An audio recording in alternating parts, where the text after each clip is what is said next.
Hey guys, Ryan Earnhardt here from CreativeSoundLab.tv. Well, today we're going to be experimenting with various crush mic positions. Sometimes this is referred to as the Wurst or worst position, or the dick mic if you ask Sylvia Massey. Now there's variations on the placement, on the choice of mic. Some even use a large diaphragm omni hanging over the back rim of the kick drum.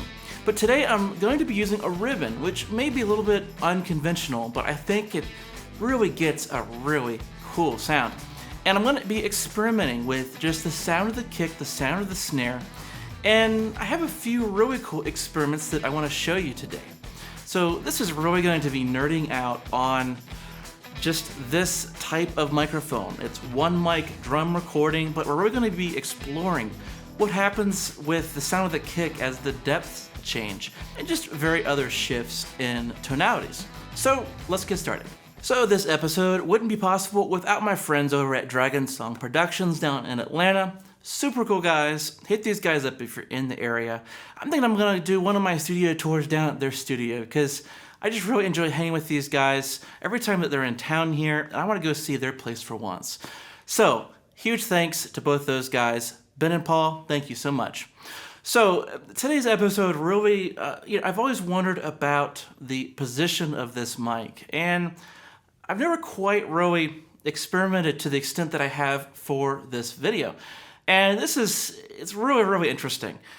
There's tons of variations on very, very small changes of the mic and the position and really how close it is to the drum shell. I mean, it really is very sensitive to change.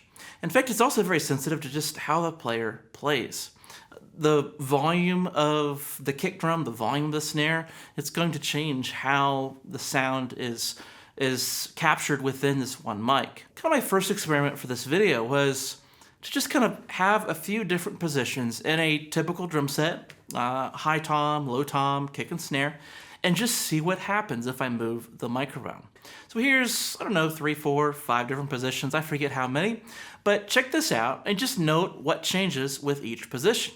And if you like one, vote in the comments for your favorite one.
Okay, so I actually really liked the last one, the one that kind of is back. The mic is at the furthest distance, and it's able to actually capture the high tom, the low tom. Keep in mind, a ribbon mic has nulls out to the side. So as we come in close to the snare, it's actually kind of nulling out the high tom, the low tom just a little bit. That could be actually advantageous if they're too loud.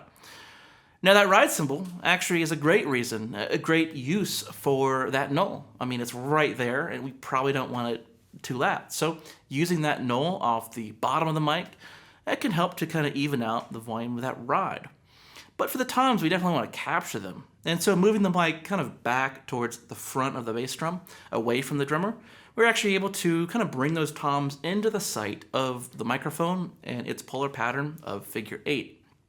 Now, from here, I really was curious about the depth of the drum. I mean, we have a figure 8 polar pattern, right? And MS technique, mid-side, is created by using a figure 8 mic, and you duplicate the mic in your DAW, and you hard pan, you flip the polarity of 1, and that actually gives you a left and a right channel when paired with a cardioid.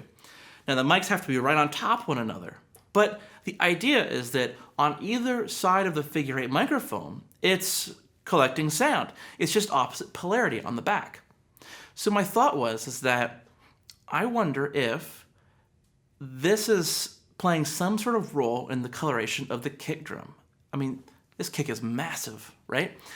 So I wonder exactly what's happening here. And the batter head, the resonant head, it's coming up around to meet the mic. Is it being reinforced? Is it being canceled if it's not done the center? Or maybe it is being canceled if it's in the center. So I just want to experiment on changing the depth of the mic because it's listening to both sides. So this is kind of an interesting experiment. I haven't quite made any conclusions on exactly what's happening or what you should take from this. But, go ahead and just have a listen, see if you can figure out what's going on.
Okay, so really interesting, and some big shifts in the sound of the kick drum, especially the snare. But let's add some compression, and I really think that adding compression helps to bring out the variations in tone. I think this really makes it clear.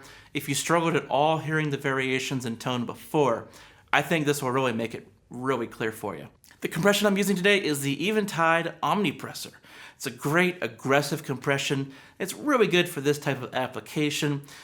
Each setting sounds massively different, so it can do just a ton of different sounds. It took a little bit to find the right setting, but there's just a huge swing of different sounds and tonalities this compressor can do.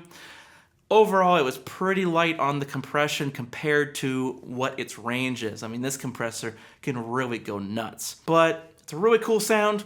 Check it out.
I think it gives a really, really cool sound. And some of them are better than others. Some of them could be really cool for just a vibey drum sound. Some of them could be cool for just reinforcing the main sound of other close mics in the kit. I'm curious what your thoughts are on this. Do you have any positions like this that you like to use? Have you tried using a ribbon mic in this position? Whether you call it a crush mic, Volts mic, whatever. I'd love to know your thoughts on this technique and maybe some different things that I should try in the next video. So I'll be hanging out in the comments below. Talk to you soon.